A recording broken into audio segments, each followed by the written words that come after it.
अब नेक्स्ट हम लोग सीखते हैं स्टेट ऑफ द सिस्टम।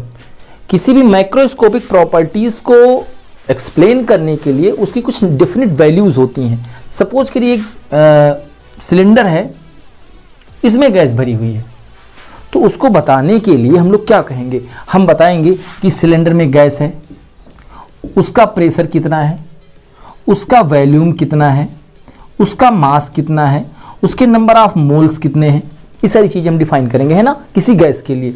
तो क्या बता रहा है, ये बता रहे हैं स्टेट ऑफ सिस्टम।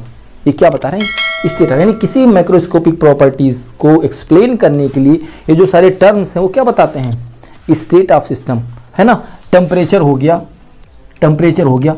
अब इसमें से अगर हम कोई भी चेंज करें, है ना, हालांकि सिस्टम है, बंद है, तो नंबर ऑफ मोल्स तो चेंज नहीं होंगे, यानी मास तो चेंज नहीं होगा, लेकिन इनमें क्या कहें, अगर इनमें हम कोई भी चेंज करें, इसमें चेंज करेंगे तो दोनों बदलेंगे, इसमें चेंज करेंगे ये बदलेगा, ये बदलेगा।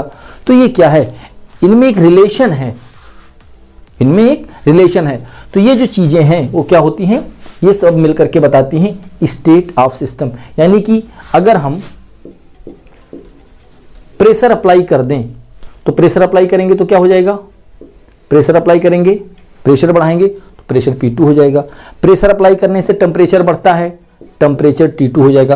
प्रेशर अप्लाई करने से वॉल्यूम कम होता है, V2 हो जाएगा। तो ये क्या है, ये बता रहा है स्टेट 1, ये बता रहा है स्टेट 2। तो किसी भी माइक्रोस्कोपिक प्रॉपर्टीज को एक्सप्लेन करने के लिए कुछ डिफरेंट वैल्यूज हैं, और डिफरेंट वैल्यूज को ही क्या बोला जाता है, वो बोला जाता है स्टेट ऑफ सिस्टम। क्या बोला जाता है, स्टेट ऑफ सिस्टम।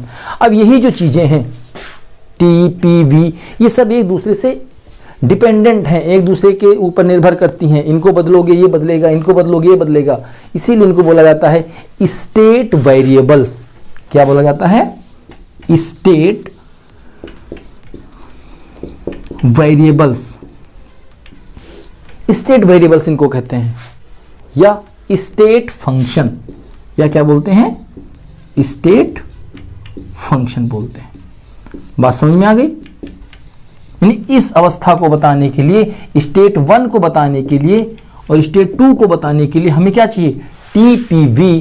और यहां भी ये T1 है, ये P1 है, ये V1 है, तो ऐसे यहां पे क्या है, T2 है, P2 है, V2 है। तो हम क्या कहेंगे, स्टेट 1 में प्रेशर इतना, टेम्परेचर इतना, वॉल्यूम इतना, स्टेट 2 में टेम्परेचर ये, प्रेशर ये, वॉल्यूम ये।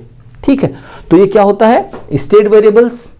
स्टेट वेरिएबल्स क्या है कि अगर हम किसी भी पैरामीटर में कोई चेंज करें तो दूसरा ऑटोमेटिक क्या होता है, चेंज हो जाता है। उसको क्या बोलते हो, उसको बोलते हो स्टेट वेरिएबल या स्टेट फंक्शन। नेक्स्ट हम लोग सीख रहे हैं पाथ फंक्शन।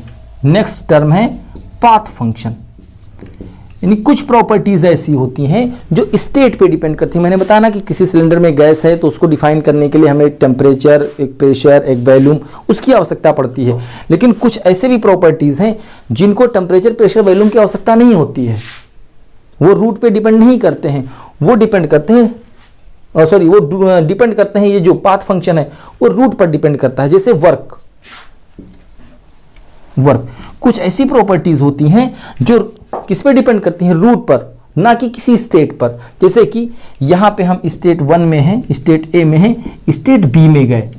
अब कैसे गए उससे कोई मतलब नहीं है, उससे कोई मतलब नहीं, बस क्या है, ए से हम बी कन्वर्ट हो गए। तो डिपेंड करता है कि हम किधर से गए, रूट 1 से, रूट 2 से, या रूट 3 से, किधर से गए, वो केवल किस पे डिपेंड करेगा, पाथ पर।